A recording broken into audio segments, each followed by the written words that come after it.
बताकर, आत्मा का स्वरूप से तत्पना बताकर और उस अतत्पने को निरस्त करता हुआ विश्व से भिन्न ज्ञान को दिखाता हुआ अनेकांत ही उसे अपना नाश नहीं करने देता।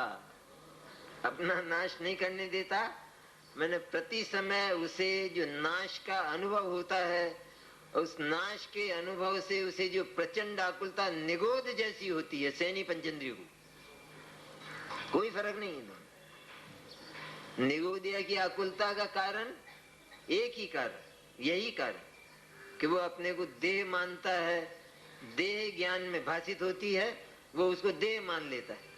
उसका भी कारण एक, यहाँ भी परेशानी का कारण एक, ये गे मेरे ज्ञान में दिखाई देते, शरीर मेरे ज्ञान में दिखाई देता है, और मेरे ज्ञान में दिखाई देते, मेरे दुश्मन मेरे ज्ञान में, मेरे भीतर ऐसा देखता है तो उसमें तीव्र आकुलता होना अनिवार्य है। इसलिए अज्ञानी का जीवन हर समय तीव्र आकुलता में व्यतीत होता है, भले ही उसे अत्यंत मंद कोटि के शुभ भाव हों तो भी नितांत आकुलता में है, परम आकुलता में, क्योंकि आकुलता का जो मूल है वो भीतर पड़ा है। ऊपर से शुभ भाव का की पुताई, शुभ भाव की पुताई के भीतर वो जो मिथ्या दर्शन भीतर पड़ा है कि सचमुच कोई न कोई तो आता ही है, दिखाई देता ही है। इस तरह पर का अपने भीतर पदार्पण देखता हुआ अज्ञानी परेशान होता हुआ हर समय मौत का अनुभव करता है। इसका नाम नाश, कि उसने आत्मा को अन्य रूप स्वीकार कर लिया, अन्य मेरी आत्मा के भीतर ज्ञान के भीतर आ गए। अर्थ क्या हुआ कि दोनों एक में एक हुए कि नहीं। ये नियम कि आत्मा और ज्ञान के भीतर अगर कोई आ जाएगा, देखा जाएगा, देखा जाएगा मैंने आ जाएगा, तो आ जाएगा तो वे दोनों एक में हो जाएंगे। इसलिए जो चेतन है वो जड़ हो जाएगा, जड़ हो जाएगा तो उसका नाश हो जाएगा। इसलिए विश्व से भिन्न ज्ञान को दिखाता हुआ ये तू ही है कहते हैं। ये अनेकाकार जो अनंत काल तक केवल ज्ञान तक होने वाले हैं, ये सिर्फ ज्ञान ही है, अर्थात ज्ञायक ही है और कुछ नहीं है। ऐसा बताता हुआ अनेकांत ही उसे अपना नाश नहीं करने देता।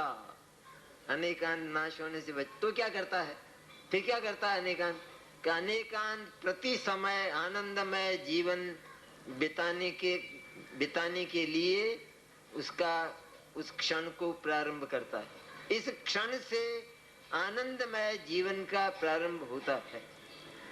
ज्ञानियों को क्यों नहीं होती? इसलिए नव तत्व में जो संवर निर्जरा मोक्ष हैं, उनकी इच्छा ज्ञानियों को क्यों नहीं होती? मोक्ष की इच्छा ज्ञानियों को कही जाती है। ज्ञानी मुमुक्षु मोक्ष का इच्छुक होता है, वो कही जाती है बात, पर है व्यवहार वास्तविक नहीं। तो इनको इच्छा क्यों नहीं होती ज्ञानियों को कि मोक्ष और वर्तमान पर्याय इसमें तो बहुत अंतर है। तो क्यों नहीं होती इच्छा कि वे ये मानते हैं कि ये जो अंतर है, ये अंतर केवल कहा जाता है, कहा जाने वाला अंतर है, ये अंतर वास्तविक नहीं। क्योंकि ये अंतर जो पैदा हुआ है ये कल्पनाओं और भ्रम से पैदा हुआ है, इसलिए ये वास्तविक नहीं। जितना अंतर, जितना कुछ पर्याय का पैदा होता है वो सब कल्पनाओं और भ्रम से पैदा होता है। और मैं तो निरंतर हूं, मेरे में कभी अंतर होता ही नहीं है। इसलिए अपनी निरंतरता, अपने स्थायित्व को जानता हुआ जो ज्ञानी है वो निरंतर उस स्थायित्व का अनुभव करता है, उस शाश्वतिक चैतन्य का अनुभव करता है। तो फिर वो मोक्ष कैसे चाहेगा? वो संवर्ण और निर्जरा को कैसे चाहेगा? और वो तो ये कहता है, उसे पूछा जाए कि तुम ये तो बताओ, तुमको मोक्ष की इच्छा होती है? कि हमको तो होती नहीं मोक्ष की इच्छा, और हमको जाना भी नहीं है।